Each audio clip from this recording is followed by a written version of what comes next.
Question 10.72. One end of a heavy beam of mass capital M equals 50.0 kilogram is hinged to a vertical wall and the other end is tied to a steel cable of length 3 meter as shown in the figure. The other end of the cable is also attached to the wall at a distance of 4 meter above the hinge. A mass M equals 20 kilogram is hung from one end of the beam by a rope. Determine the tension in the cable and the rope. Find the force the hinge exerts on the beam. So here in this question, you have a heavy beam which has a mass capital M of 50 kilogram. It is attached to a wall with the help of a hinge and a cable that has a length LC of 3 meter. The cable is attached to the wall a distance, let's say h, of 4 meter from the hinge. A small mass M is attached to the other end of the rod, and we can write M to be equal to 20 kilogram. We need to find the tension in the cable, the tension in the rope through which the mass M is attached, and the force the hinge exerts on the beam. So let us first understand what are the forces acting over here. The first force you have is the force due to gravity Fg acting on the beam. We will call this as Fg1. And then you have the force due to gravity on the small mass M, which is equal to the tension in the rope. As the tension in the rope is because of the weight of the mass M, so we can write this tension as small m into G. One of the things we need to find is the tension in the rope. So we can find this as Tr equals m into G. Small m is 20, G is 9.81. That gives you tension in the rope to be equal to 196.2 Newton. Then the next force will be the tension in the cable pointing towards the suspension point, which we call TC. Then since the beam is attached to the wall exerts a force on the beam. The first force is the normal force acting perpendicular to the wall. And then you have the force of friction small f that prevents the beam from sliding. Now if the beam and the mass m is at static equilibrium, it means the net torque acting on the system must be equal to 0. So we write tau net equals 0. If net torque is 0, that means torque which are counterclockwise must be equal to torque which are clockwise. Now which are the forces producing torque here? First is Fg1 and the tension Tr as they are trying to pull the beam downward, and they produce a torque in the clockwise sense. Then we have the tension in the cable that tries to pull the beam up, and it produces a torque in the counterclockwise sense. The normal force and the force of friction produces no torque as they are at the pivot point. They are at the axis of rotation, which is the hinge. And if they are at the axis of rotation, the distance of these forces from the axis is 0, and thus torque produced by them will also be 0. So counterclockwise torque will be produced by tension in the cable, and clockwise torque will be by Fg1 and Tr. Now how do we find the magnitude of the torque? We know tau is written as Rf sine theta, where F is the force producing the torque, R is the distance of the force from the axis of rotation, and theta is the angle between them. So for counterclockwise torque, this force is the tension in the cable, and point of application of the tension is at the other end of the rod, and its distance from the axis of rotation, which is the entire length of the rod. Let us call this as capital L. And the angle it makes from the point of application of force, we call it as theta1.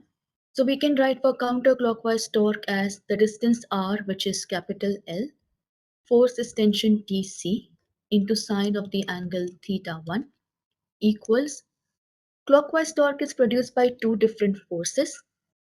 Both of these forces are making an angle of theta 2 with the beam as they are both acting vertically down.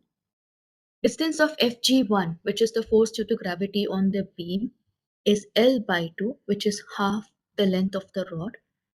It is L by 2 because the force due to gravity acts at the point of center of gravity, which is the same as center of mass for the rod.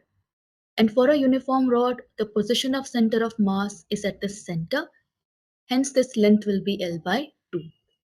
So we can write for torque produced by Fg1 to be equal to L by 2 Fg1 sine theta 2 plus torque produced by tension in the rope. This force is making an angle of theta 2 again, and its distance from the axis of rotation will be the entire length of the rod, which is L again. So we write this as L dr sine theta 2. Now we can cancel off the L's over here. I want to find tension in the cable, so let's divide by sine theta 1. So we get Tc to be equal to Fg1 we can write as mass of the beam into G sine theta 2 over 2 plus Tr sine theta 2 over sine theta 1. Sine theta 2 is common in both, so we can take it outside. Sine theta 2 mg by 2 plus Tr over sine theta 1. Now we know everything over here except for the value of theta 1 and theta 2. Now how do we find them? Theta 2 is the angle Fg1 and the tension in the rope makes with the vertical. And if you look at the angle adjacent to it, this will also be equal to theta 2 because of the adjacent angle theorem. And I can find theta 2 using trigonometric ratio. I have the side which is opposite to theta 2 and the one which is adjacent to it.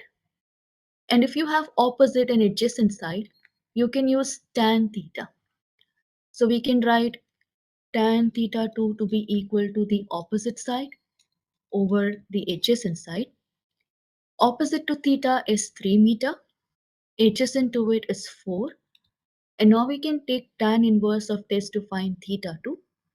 So theta 2 will become equal to tan inverse of 3 by 4, which is 36.87 degree. After I find theta 2, now I need to find what is theta 1. Theta 1 is the angle over here. And if you look at this figure, you will notice that theta 1 and theta 2 are complementary angle. That means when you add them together, their sum becomes 90. So I can write theta 1 plus theta 2 to be 90, or theta 1 to be equal to 90 minus theta 2. I already have theta 2, so we do 90 minus 36.87. That gives me theta 1 as 53.13 degree. Now let's substitute everything in the expression for tension. We get tension in the cable to be equal to sine theta 2, which is 36.87 over sine theta 1, which is 53.13. Mass of the beam is 50 times 9.81 over 2. Tension in the rope we found to be 196.2. And when you solve this, you get the tension in the cable to be equal to 331.1 Newton. Now in part B of the question, we need to find the force the hinge exerts on the beam. Now the hinge exerts two forces on the beam. First one is the normal force, and then you have the force of friction. And we need to find the values of these forces. So if the beam is in static equilibrium, that means net force on the beam must be equal to 0. This means sum of all forces which are along x-axis, which is F net x, must be 0, and sum of all forces along y-axis must be 0. And we are going to use this to find the value of normal and small f. So in part B of the question, we need to find the force the hinge exerts on the beam. Here the hinge exerts two forces on the beam. First is the normal force, and then you have the force of friction, and we need to find their values. Now if the beam is in static equilibrium, that means the net force acting on the beam must be equal to 0. If F net is 0, that means sum of all forces along x-axis must be equal to 0, and sum of all forces along y-axis must be equal to 0. So let us start with the x-axis. We write F net x to be equal to 0.